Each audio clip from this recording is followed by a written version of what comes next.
Assalamualaikum warahmatullahi wabarakatuh.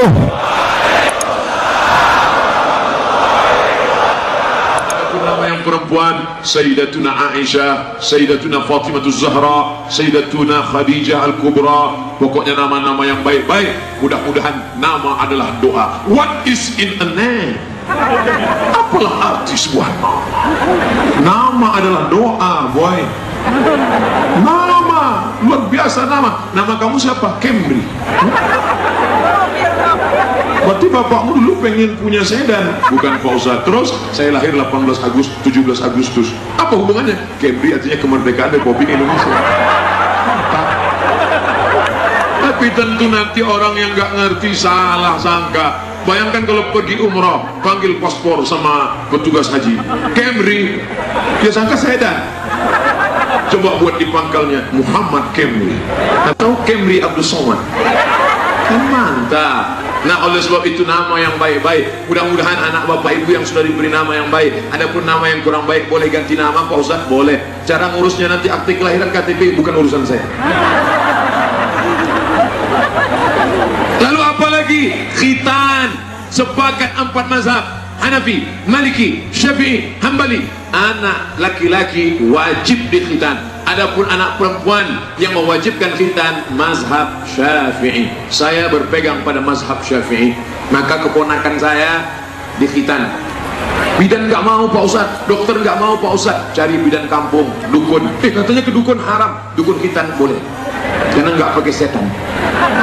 Oleh sebab itu dikhitan. Ini sunnah juga. Zaman Nabi ada nggak khitan? Ada. Kata Nabi SAW, ya khatana, wahai perempuan tukang khitan, tolong potong. Kenapa? Meminimalisir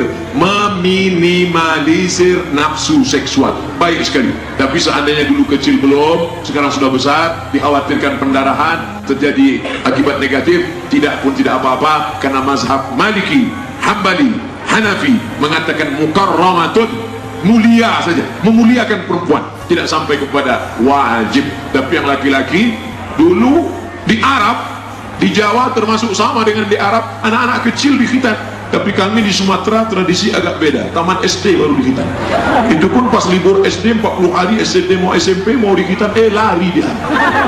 Akhirnya taman SMP, larinya makin kencang, taman SMA. Makanya ketika ada khitan massal dilaksanakan oleh IDI, Ikatan Dokter Indonesia, yang daftar bukan cuma anak kecil, ada yang daftarkan suaminya. Pak, suami saya tuh kenapa dikhitan? Rupanya mu'alaf. Jangan nakut-nakuti. Nabi yang pertama kali dikhitan adalah Nabi Ibrahim, umurnya 80 tahun, dikhitan pakai kampak.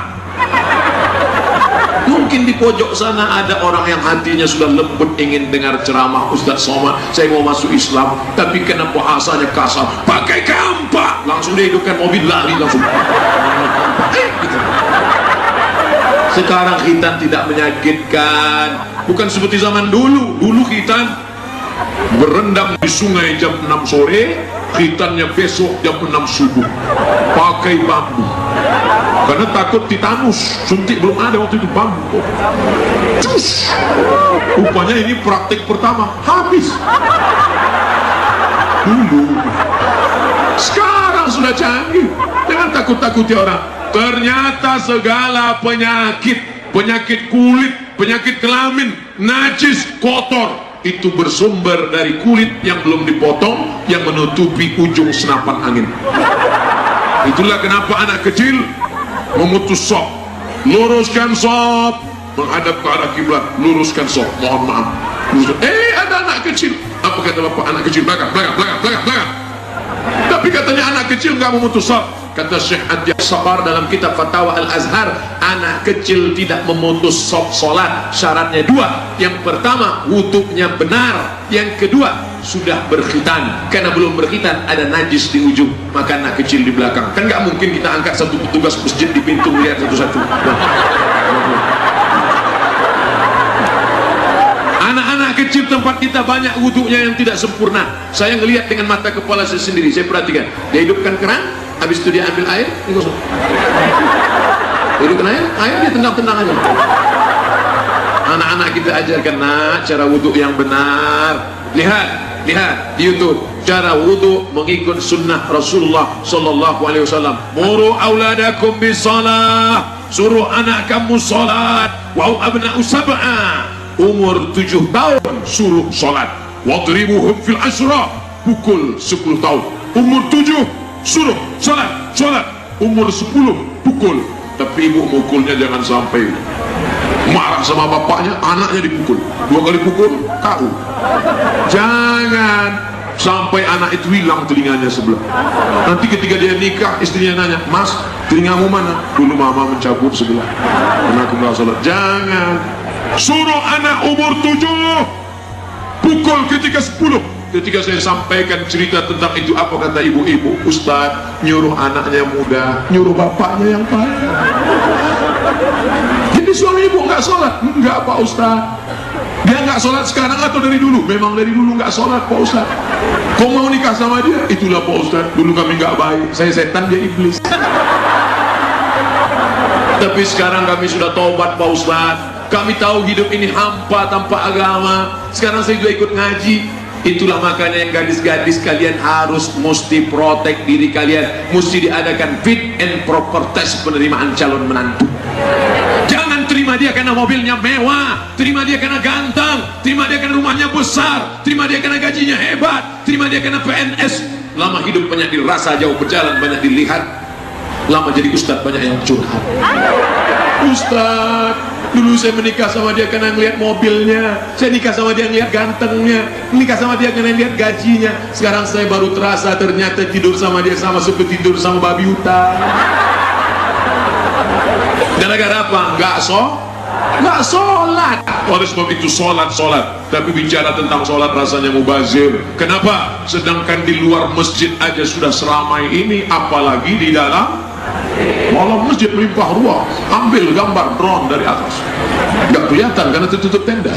Kelihatan juga, tunjukkan ke semesta alam. Begini jamaah masjid Baitus Salam, bait rumah salam keselamatan. Baitus Salam, rumah yang di dalamnya ada keselamatan. Baitus Salam, orang-orangnya pun selamat semua. Dan menurut berita, yang pertama kali sampai ke bulan adalah Neil Armstrong bersama selamat. Neil Armstrong sudah sampai ke bulan dengan selamat. Tapi yang dimuliakan Allah, agama kita berasal dari kata salam. Islam, kedamaian. Salam, maha kedamaian. Allahumma antas salam. Surga tempat kita nanti. Wa adkhilnal jannata daros salam. Setelah anak tadi selamat karena sholat, lalu kemudian apa yang terjadi? Lalu kemudian sampai usia menikah, nikahkan dia. Man ala thalatha banatin, siapa yang membesarkan 3 anak perempuan, fa'addabahunna, dididik dengan baik, jilbabnya panjang, sekolahnya belajar agama, fisika, biologi, kimia, bahasa Inggris, ada menerangi otaknya, tapi hatinya diterangi dengan Al-Quran. Ustaz Somad, ini anak saya sudah hafal 6 juz, Masya Allah. Ibunya 3 juz, juz melon, juz mangga, juz. Ini anak bapak, iya. Sudah berapa? 5. Alhamdulillah, 5 juz. Tidak, ikro 5. Bagus, yang penting sudah mulai. Kenapa? Karena kita punya tanggung jawab di hadapan Allah. La yadkhulul jannata dayus, tidak masuk surga dayus. Siapa itu dayus? Orang yang membiarkan anak laki-lakinya jalan dengan anak perempuan, dengan yang tidak mahram, bonceng membonceng. Di ruang tamu rumah ada kaligrafi, mantap. Di ruang tamu rumah ada kiswah, bagus. Tapi ada stiker di rumah besar, say no to bonceng, say no to drug. Katakan tidak pada narkoba, katakan tidak pada bonceng. Selamat. Betapa indahnya saat hari pernikahan. Aku terima nikahnya dengan al-fatihah, alat sholat dan kitab suci Al-Quran tunai, meleleh air mata bahagia. Kenapa ibu menangis?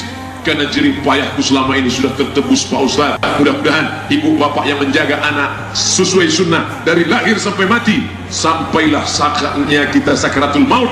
Sunnah mengajarkan, bisikkan ke telinga sebelah kanan, la ilaha. Tidak ada gunanya anak kita kaya, uangnya banyak, tapi saat kita berada di rumah sakit, ruang ICU, tulisannya ICU. Apa artinya? I see you don't see me. 3 anak dokter spesialis tidak bisa berbuat apa-apa. Anak yang pertama melihat orang tua cuma nangis. Anak yang kedua melihat orang tua seperti melihat kucing.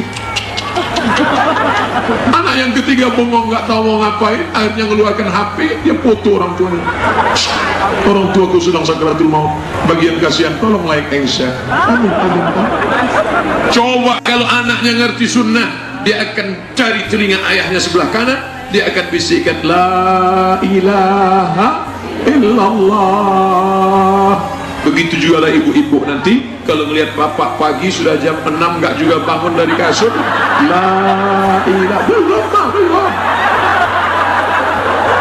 Bapak kok nggak bangun nonton bola tadi malam? Manama, siapa yang tidur walam yusalli, siapa yang tidur sampai nggak sholat, balas syaitanu fi udhuni, setan kencing di telinganya. Betapa malunya kita tertulis di telinga WC setan. Apakah yang disampaikan Abdul Somad dalam 60 menit ini sudah cukup mengcover menjalankan kehidupan mengikuti sunnah? Baru 0,01%. Kelengkapannya akan disampaikan oleh para habaib, para ulama kita. Makanya kalau ada kajian-kajian, datang, duduk, dengar, diam, ngantuk-ngantuk dikit diampunkan Allah Subhanahu wa taala. Abdul Somad cuma bisa menyampaikan ini dalam 60 menit. Mudah-mudahan dilengkapi oleh para ulama kita yang lain. Terima kasih segala perhatian. Mohon maaf segala kekhilafan. Wassalamualaikum warahmatullahi wabarakatuh.